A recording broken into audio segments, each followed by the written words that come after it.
Fans of the Union of Soviet Socialist Republics consider Soviet primary education to be ideal, but there is another point of view. They say that the Soviet school was almost like a prison, where children constantly marched in formation and studied only the biographies of communist leaders. But what was it really like? Well, I'll try to settle this argument, or at least shed some light on the matter.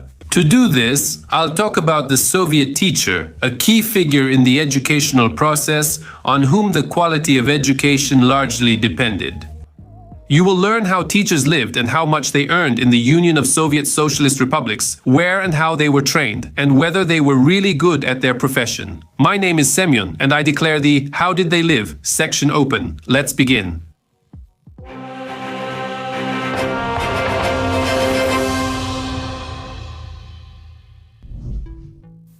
A bit of history.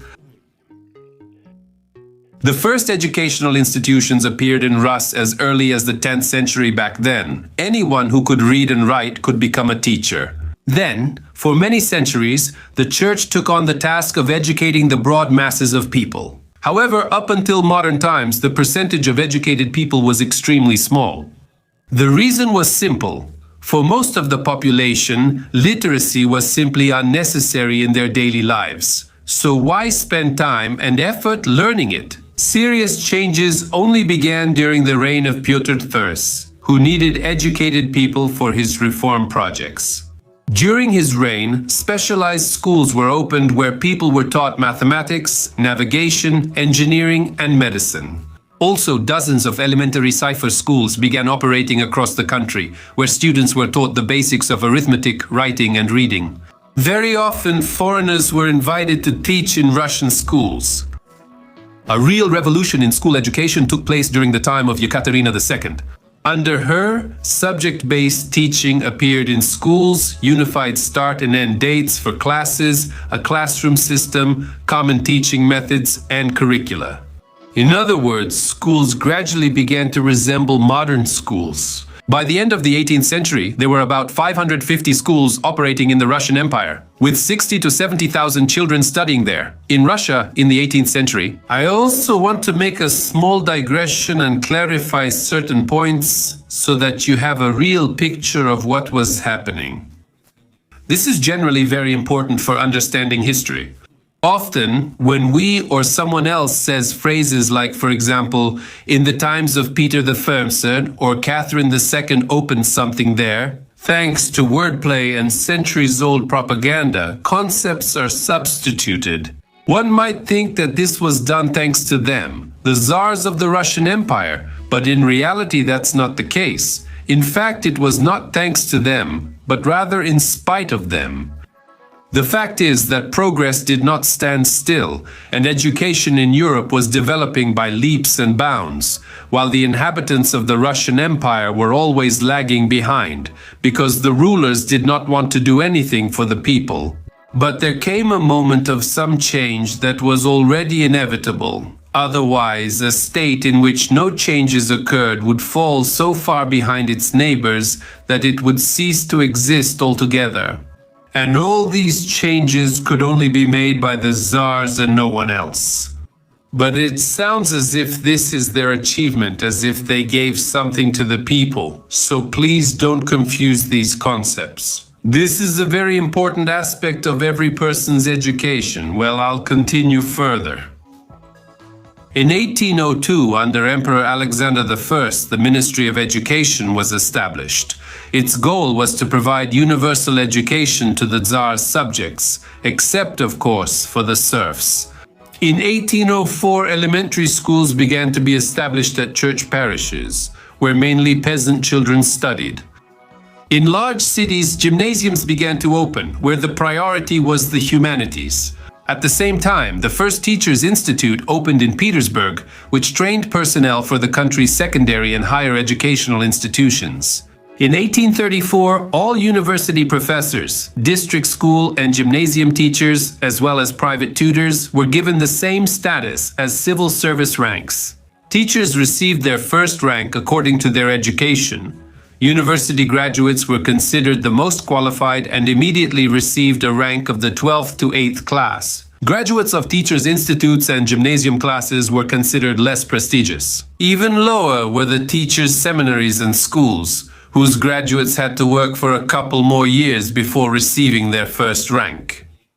After that, everything worked like in the army. The bureaucratic class rose with years of service, and with each new position, teachers of district schools were equated to the rank of lieutenant in elite gymnasiums, where mainly the offspring of nobles and wealthy townspeople studied. Major. For special personal merits, a teacher could even receive the rank of state councillor, like university professors. They had the opportunity to rise to the fourth-class rank, which corresponded to the rank of Major General. All the associated privileges came with the ranks: exemption from taxes, a pension, and even the possibility of obtaining nobility. However, all these perks did not apply to teachers of ordinary primary, district, and rural schools. Their situation was the worst. There is a myth about the fabulous life of teachers before the revolution, but that's only partly true. Gymnasium teachers with higher education really did earn significantly more than a skilled worker could make. For example, at the beginning of the 20th century, even gymnasium teachers without work experience were paid about 100 rubles a month. This was quite enough for all needs, including renting housing along with a servant. Teachers in district educational institutions were paid several times less, and often due to lack of funds, they had to live right in the schools. Things were even worse for teachers in rural areas. Usually, education there was seasonal, from October to April. The rest of the time, students worked hard in the fields alongside their parents, and their teachers had to find other jobs. Contemporaries recall that teachers' salaries in Zemstvo schools were extremely low and varied widely by province. As a rule, the farther it was from St. Petersburg and Moscow, the more meager the salary was. Soviet power and education. Vladimir Lenin once said that in the first state of workers and peasants, a teacher should be placed on such a pedestal that he has never stood on, does not stand on, and will never be able to stand on in a bourgeois society. Alas, this undoubtedly good intention remained unfulfilled. Only at the very end of the Soviet Union did teachers start to earn a little more than workers, builders, and engineers, and even then, not always. However, let's take things one step at a time. The main principles of Soviet education were formulated as early as the Second Congress of the Russian Social Democratic Labor Party in 1903. They were simple: universal, free, and compulsory education for children of both sexes up to the age of 16, separation of school from the church, instruction in the native language, and the elimination of class-based schools. From the moment the Soviet state was established, significant attention was given to the issue of education, because the communists clearly understood its enormous ideological importance. In 1920, the Academy of Labor Enlightenment was opened in the capital, and 3 years later, the Karl Liebknecht Industrial Pedagogical Institute was established. Soon, almost every university in the country had pedagogical faculties, but this did not significantly affect the well-being of the main participants in the educational process: the teachers. Immediately after the revolution, the new government abolished the categories of teachers, eliminated gymnasiums, and introduced salary calculations based on the number of teaching hours. On January 2nd, 1918, a decree was issued to improve the financial situation of public school teachers, but this did little to help. In the early 1920s, teachers' salaries were among the lowest in the country. So, in 1921, educators, as they were called, received from 2,400 to 14,800 rubles per month. At the same time, a pud of flour cost 1,600 rubles at the market, and a pud of potatoes cost 400. In 1925, teachers' salaries at best amounted to 75% of the minimum wage of a factory worker, and even then, teachers were paid with significant delays. All this led to a wave of teachers' strikes, but even that didn't help much. Many teachers went without pay for half a year, quit their jobs, gave private lessons, worked as laborers for kulaks, and sometimes even resorted to begging. It was at that time that the Chastushka was born. I am a village teacher, building a new life, but the salary they give me is really lousy. The first real attempt to somehow improve the financial situation of teachers came in 1936. However, the war prevented this process from continuing. It can be added that the 1920s became an era of experiments in the Soviet school. There was even a popular theory about the withering away of the classical school. It was proposed to replace it with education through production. Factory school, collective farm school, homework was abolished, history lessons were replaced with social studies and political literacy, and children were encouraged to choose subjects themselves and create projects on them. It was believed that such education brought students closer to practical experience and prepared them for a working career. But almost none of this worked out, and by the end of the decade, there was already a return to the classical school, of course, in its new communist form. And all experimental pedagogy was later declared a leftist deviation. After the war ended, students started wearing school uniforms, lessons in logic, psychology, and Latin were added to the curriculum, and separate education for boys and girls was reinstated. However, after Stalin's death, the gymnasium trends were quickly removed, and in the early 1960s, a new subject appeared, basic military training, which remained in the curriculum until the late 1980s. An unexpected problem for teachers in the 1950s was unemployment. Here, once again, the Soviet system failed. During the war, the birth rate dropped sharply, which significantly reduced the number of students, but institutes and colleges continued to train teachers in the same numbers, resulting in an oversupply of them. In 1950-55, 80,000 extra elementary school teachers graduated, and they simply couldn't find jobs in their field. In the first post-war years, the Soviet government pursued a policy of strict economy regarding teachers. Some rural teachers were even removed from ration card supplies. Although, of course, life was hard for everyone back then, ordinary collective farmers didn't see any money at all and worked, yes, just for workdays. In 1948, the salaries of education workers were increased by 15%, but this was absolutely not enough. And by the early 1960s, the gap between the salaries of teachers and industrial workers had increased even more. In 1964, a wage reform was carried out for education workers, which not only improved their financial situation, but also changed the very principles of how teachers' salaries were calculated. Now their salary depended on the number of students, teaching experience, and the number of teaching hours. Additional payments were introduced for class supervision, managing a school classroom or laboratory, checking notebooks, running clubs and library work. Previously, none of this was paid. A study conducted a year later showed that across the country, teachers' salaries increased by between 19.6% and 26.5%. Thus, for the first time since 1917, teachers' incomes equaled those of workers. Of course, some highly skilled lathe operator at a defense plant still earned more. However, the Soviet teacher was no longer indecently poor compared to those whose children he was giving a start in life. The growth of teachers' salaries continued into the 1970s. If in 1970, a young teacher without work experience received 108 rubles, then in 1980 it was already 136 rubles, and in 1984 it was 150 rubles. By the end of the 1970s, the average income of a school teacher, taking into account bonuses for experience, workload, class supervision, checking notebooks and so on, reached 180 rubles. For comparison, in those same years, a collective farm worker received about 150 rubles per month, a factory worker, 186 rubles, a construction worker, 210 rubles, and an engineer, 215 rubles. It was quite possible to live on a teacher's salary, since a kilogram of meat cost 2 rubles a dozen eggs, 90 kopecks a loaf of white bread, 20 kopecks a ride on public transport, 4 kopecks an ice cream, 10 kopecks. However, there was one nuance. In the Soviet Union, professions that allowed for unearned income were valued.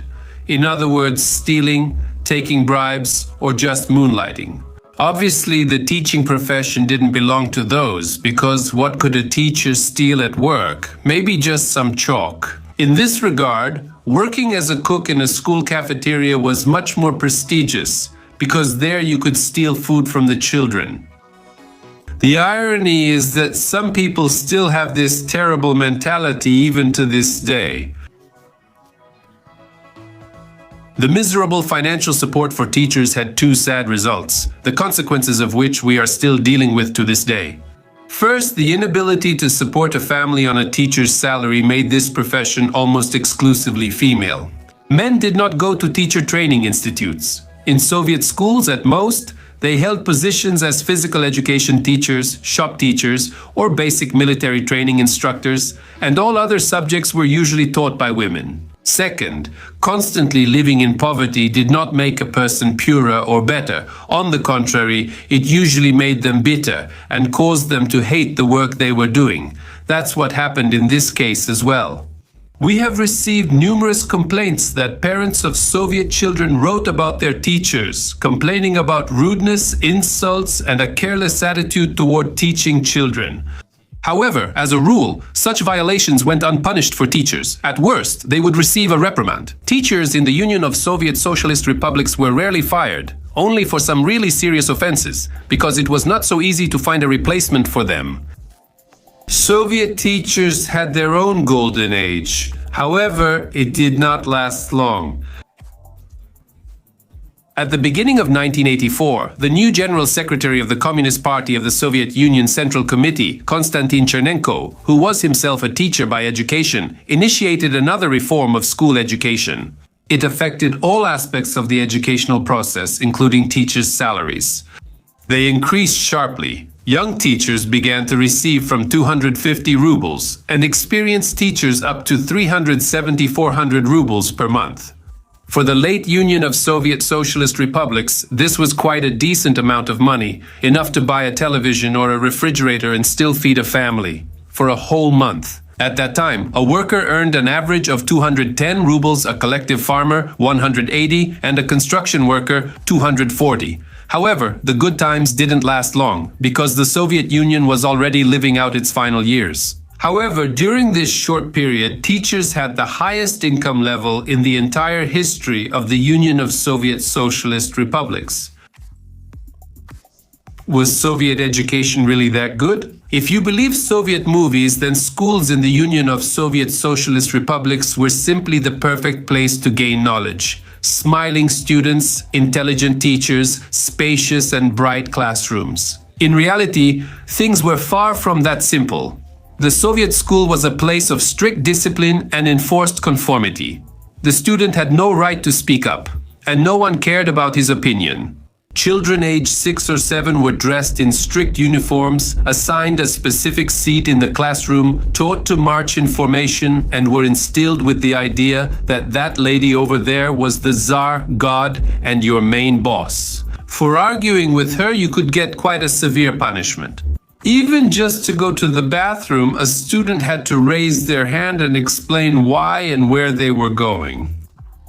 Children's individuality was strictly suppressed because the school was preparing them for life in a social society where they had to be gray, uniform, and identical.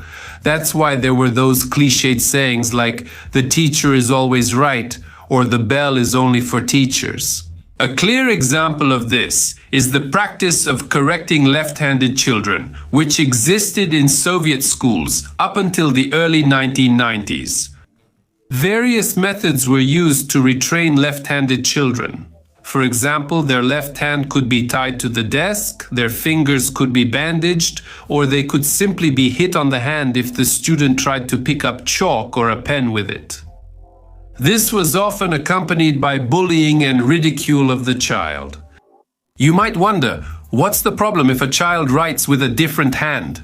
But no, in the Union of Soviet Socialist Republics, they liked uniformity in everything. By the way, the Soviet teacher was also only briefly an independent figure, completely dependent on the principal and the deputy principal, unable to go beyond the curriculum or express their own opinion. The Soviet school was also heavily ideologized. portraits of leaders on the walls, red flags, constant assemblies, and political information sessions. I'm not even talking about the various school organizations like the Pioneers, the Little Octobrists, and the Komsomol members, where children were intensely indoctrinated. You couldn't refuse. Ideological work was considered an integral part of the Soviet education system. From childhood, a child was taught that he had to work for free. This was encouraged by all sorts of paper and scrap metal collections, participation in community cleanup days, school improvement work, and trips to harvest potatoes. The Soviet school was a place of taboos and prohibitions. Everyone wore the same school uniform, and boys were forbidden to have long hair because it was considered immoral, an imitation of the rotten bourgeois West. Girls were not allowed to use makeup or wear costume jewelry, and for pierced ears or, even more so, for wearing earrings, you could be sent to the principal or the vice principal. Now, about the quality of school education itself. The Soviet secondary school curriculum offered all children the same set of subjects, without taking into account their abilities or interests. As for its level, for talented kids it was too low, because studying was often uninteresting for them. Those who were behind couldn't handle the workload. The teaching of exact subjects, mathematics, physics, chemistry, was generally average, so for admission to a decent university, parents usually had to hire tutors for their child. There were specialized schools where the level was a bit higher, but things were really bad with the humanities. To begin with, many subjects, for example, the history of the Union of Soviet Socialist Republics, were complete lies. Everything was presented from a Marxist perspective, with class struggle and the inevitable victory of communism in the future. It was the same situation with other social sciences.